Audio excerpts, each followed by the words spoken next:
Welcome, gentle listener. I am Baldermort, and I wish to introduce you to the important figures in the Warhammer 40K universe.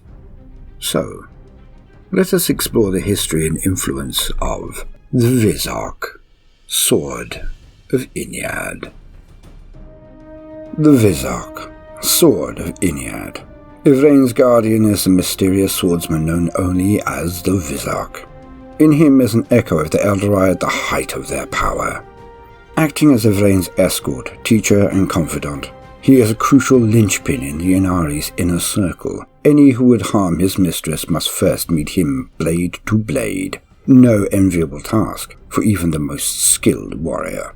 The Visarch is Yvraine's sworn champion. He epitomizes the matchless grace of the Eldari in form as well as deed. Clad in baroque armor of the ancient Bell and Shock style, the Visarch wears many faces upon his battle plate, just as he channels many souls within his mortal form.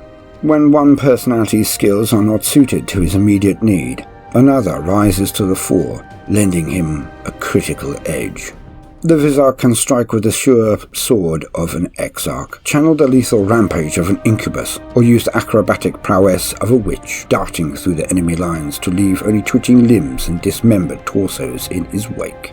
Those who scream in defiance soon find themselves robbed of their voices, for the crone sword he wields, Asuva, the sword of silent screams, brings a deathly hush when drawn in anger. The Visarch was once known as Exarch Laerian, but since encountering the Daughter of Shades, he has become something stranger and more unsettling than one of Cain's shrine keepers. Once an Exarch of considerable standing upon Baltan, the Visarch taught Yvraine in her former life as an aspect warrior, seeing much potential in her acrobatic skills. He had been greatly saddened when she had left his shrine. He could barely accept that she had forsaken the way of the Dire Avenger in favour of the Witch Path. But when word reached him that she had chosen the way of the Outcast, and eventually a life of murder and moral decrepitude in Khormorah, his spirit broke. Though he would not admit it to himself, the depths of his feelings for Yvraine diverted his course. In a nigh unprecedented lapse of tradition, the Visarch left his shrine in the hands of his foremost disciples, breaking the faith of the Exarch tradition to follow Yvraine along the dark thread of fate she had made for herself. Posing as an incubus, he fought his way to a position of prominence in the Dark City, the better to keep watch over his ward.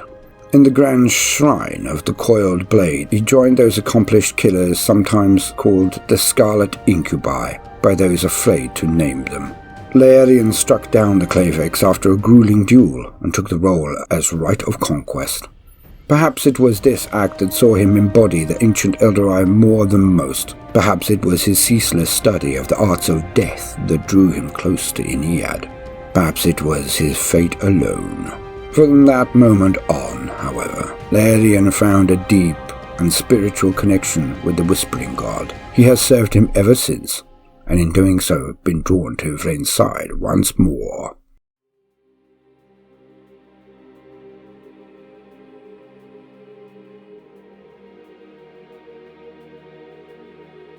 The Visarch, Laerian. The Eldar are a warrior race who are taught to fanatically master their feelings. To do anything other risks their degeneration into fanatics or draw them to darkness. Trained to within an inch of their lives, their minds are bastions of control and restraint. So only the strongest of emotions or feelings can even disturb their control. For an Exarch, a mighty knight of the Eldar, to turn from their duty is unheard of and almost unfathomable. Laerian, the Visarch, followed his charge, Yvraine, sacrificing all of his history, reputation, and honor for her.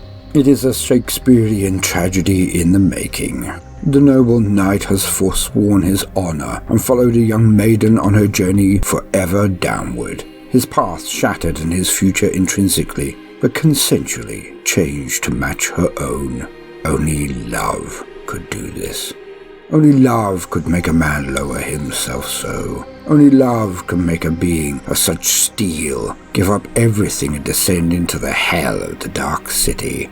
Like a modern-day Orpheus attempting to save the soul of his Eurydice, the Visarch has clambered into a position of power to watch over his unrequited love, Yvraine. But will he always be by her side? Will he be constant? Will the quest be enough for her, or is she not as dead inside as others may fear? What would happen? What would happen should she take a lover that was not him? Can this noble knight stand by and merely watch, or would his soul be turned to thoughts of vengeance? For hell hath no fury as a lover spurned. And so the stage is set.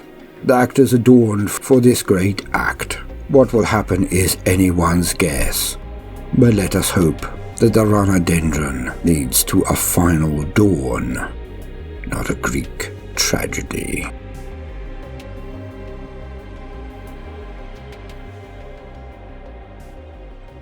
I have been Baldermort, your faithful servant.